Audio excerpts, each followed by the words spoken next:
Good evening and welcome to another edition of the 2020 Economic Survival and Preparation Channel.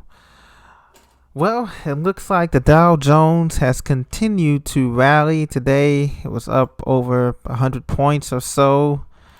It looks as if things are looking really good. The Dow Jones was up 182 points. S&P was up eight or nine points, a percentage points, and some other things look to be going up. So the Dow and the S&P 500 end at record highs, even as conflicts emerge in Washington, D.C. over the new China trade deal, in which China is basically commanding the U.S. to back off some of the tariffs, the 25% tariffs that the president wanted to place on China. And so China is pressing President Trump to remove more tariffs in the phase one trade deal. Remember, this is the first phase that President Xi and President Trump have arranged here. And it seems that China is the parent in this operation. We are the begging stepchild, begging China not to take away their cheap goods and cheap service and cheap labor.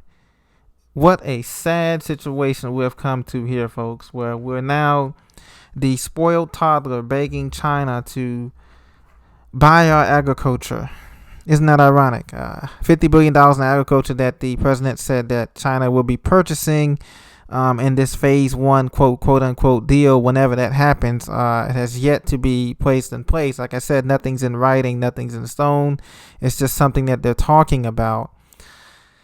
So, as we have a ongoing trade war, we have retail sales. Get this, retail sales have disappointed. Retail sales have disappointed numbers here. As a matter of fact, an article came out today on MSNBC that Gap shares tumble after CEO Art Peck steps down and the retailer issues another weak forecast. Okay. Third quarter sales fell at the Gap brand that's in some of these malls. They own Banana Republic and some other stores, a consortium of stores that work with Gap, okay? Third quarter sales fell at all three of its major brands. Apparently the CEO was serving as on an interim basis since 2007. The current CEO, Mr. Peck, has served there since 2015 and has worked at Gap for almost 15 years.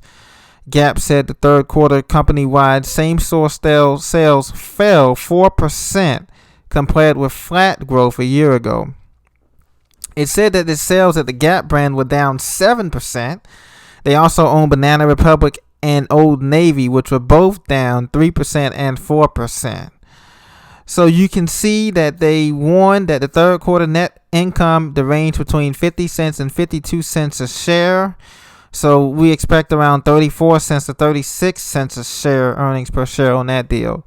So it's set to deliver a complete earnings report for the fiscal third quarter on November 21st.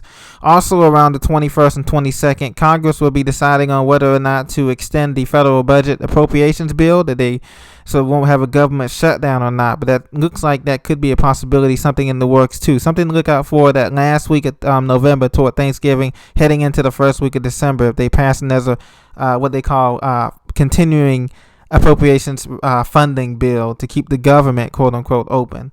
So be on the lookout for that around November 21st, 22nd. That is something to keep in mind. But this poor performance is just the latest news in the string of bad retailers, okay? But it could be worse. At least they didn't close or shut down. As a matter of fact, the Sears owner gets $250 million in loans, but he still has to close 96 more stores, okay? So at least they're not like Sears or J.C. Penney's that's on stock that's below $1 now, trading at 99 cents to $1. Penny stocks, basically, begging for time. So expect continued retail sales to go down for Macy's, J.C. Penney, Sears, Gap, and other retailer cyclical stocks. They will continue to go down as we spiral towards a liquidity crisis in the retail market, and it's just going to continue to be a retail apocalypse as more and more people get smart and realize that they can go online to Amazon and other retailers, boutique retailers, and get the same thing shipped to them in 2 or 3 days at a cheaper price. And for those of us who do not believe in the online shopping thing, well, there's always, I hate to say it, but there's always Walmart, Wally World, okay? Point in case, Men, you know, you can go to a store like Kohl's or somewhere and try to get Levi's 501 jeans or some fancy jeans there. I guarantee you those jeans there are at least $45, $55, $65 at some of these stores, at like Kohl's and all these specialty stores.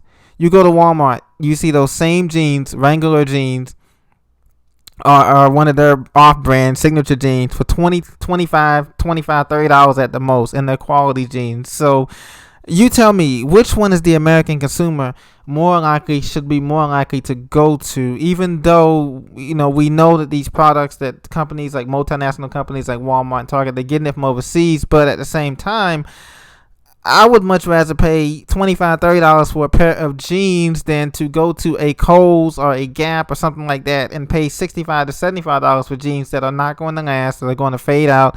They're not going to last for kids. They're going to fade out. They can't fit no longer. So you tell me which one is the better bargain at this time. So it's no wonder why these stores are closing down. High corporate rents in the malls and things like that, and just overall high prices, and they just cannot compete with Amazon. They cannot compete with eBay. They cannot compete with these online small boutique shops, clothing shops for both men and women, and other things that they have. Okay, and so retail sales will continue to go down.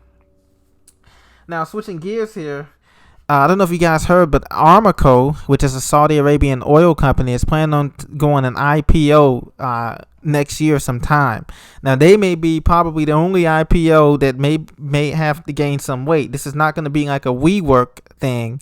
WeWork was a company that fell under, and SoftBank tried to revive it, and they took it under and gave it a finance package. But WeWork is upside down, up to the eyeballs in debt, and it shows. Okay. And some of these other IPOs, that Beyond Meat IPO, and some of these other companies that out of thin air had valuations topping $20-30 billion, and none of the products they made, you know, the U.S. consumer was was so-called supporting, was not. Those people outside of the United States. But we can, as the depression and recession continues to deepen, my friends, we're going to continue to see violence. ZeroHedge.com reported U.S. massacre in Mexico. Okay. 9 Americans were killed in Mexico by drug cartel members. Okay. Great American people here. We have another case in South America. We have a bunch of civil unrest. And let's not forget, my friends, Hong Kong is still protesting over there. And Disney World and Hong Kong and China says their sales at the theme park over in Disney China have been impacted, and they have been hurt. Sales have been down because of the Hong Kong protests. So as we continue to see the 2020 global recession play out, other countries are already folding. Japan, they're in recession. Germany, Argentina, Greece, Turkey, the Turkish lira is falling apart. Literally, the currencies, the collapsing every single day. And so as these dominoes fall, you can be rest assured that the United States is coming closer and closer to that day of reckoning, where there just won't be any cash to survive this. The cash is going to be tightening, and there will be a liquidity and currency crisis coming. Now, to keep the zombies asleep, you know they've gotten new things here. Disney CEO Eisner is releasing Disney Plus, BET Plus, this special content to keep the zombies, the people who do not wish to prepare but live in a bubble, to keep them happy and satisfied. Those who wish to play video games and smoke dope, because they have the zombies out here. The kids nowadays are vaping. CDC reports now that vaping lung illness cases now top 2,000. So apparently we have an unemployment rate of 3.6%, but a lot of young people in a lot of small towns and cities and big town cities are out of work. So apparently they're turning to vaping. A vaping-related illness has sickened more than 2,000 people and killed almost 40 people. This is according to the CDC. They said this Thursday. And so health officials are calling the disease E-Valley, which stands short for e-cigarette or e-vaping product use associated with lung injury. Wow. So now 2 top health officials will testify before Congress on the response to the outbreak next week. So we have a young people, millennials are younger than millennials, Generation Y, who are not productive, but they're smoking dope and playing video games because they can't find jobs and they can't seem to find any purpose or meaning in life but to smoke dope, because the economy is not making room for them to grow, even though we've been hearing these reports that we're supposedly at full employment. So you can be at full employment and still be in a depression or a recession. That has happened before in the 1970s, early 80s. If those of you remember that way back then, there had been a big recession back then with the stagflation in the 70s. And recently, as 2008, 2009, a lot of people's jobs and pensions, by the way, vanished into thin air. So, guys, we also see that mortgage demand has risen slightly by 2% last month. But at this point, most people are not looking to buy a new home. They're basically still looking to buy a home that they can fix up through a 203B loan, a rehab home loan, or they're looking for a multifamily home which they can rent out to someone to have some type of positive cash flow coming in. And that's one thing that I want to touch on too, guys. As this 2020 recession depression deepens, the gig economy, but more so, we have to be more so self-reliant. The gig economy and the skills to pay the bills that we need to pay the bills, okay, is going to be skills, actual physical and mental skills. I said this before. So if you have a trade, if you know how hunting, carpentry, fishing, welding, even shooting is a skill, okay, because you can do hunting, carpentry, welding, public speaking,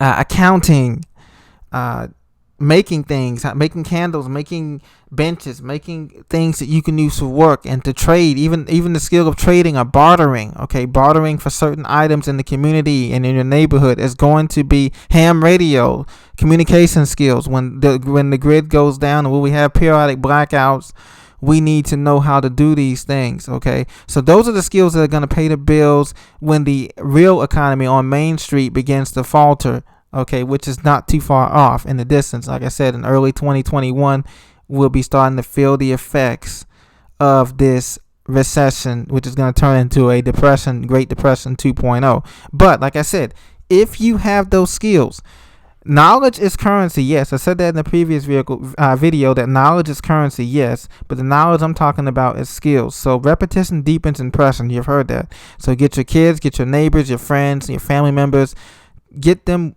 to have a contingency plan, one in which they're not just studying books and reading about survival, but take them to an actual park, take them to an actual area where they can practice putting up a tent, learn how to do SOS signals and help signals using lanterns or using Morse code, learn how to operate a Swiss Army knife and all of its different components, learn how to operate a hacksaw and all of its components safely and effectively, learn how to treat diseases and learn which berries you can eat, learn how to spot poison ivy and to spot poison sumac, learn how to do different things that is going to increase your utility, okay? Now, this brings me to another point. Now, you notice how there used to be a show called on survival TV called Naked and Afraid, and these other shows where they throw a man and a woman naked in the jungle, and they would learn how to survive.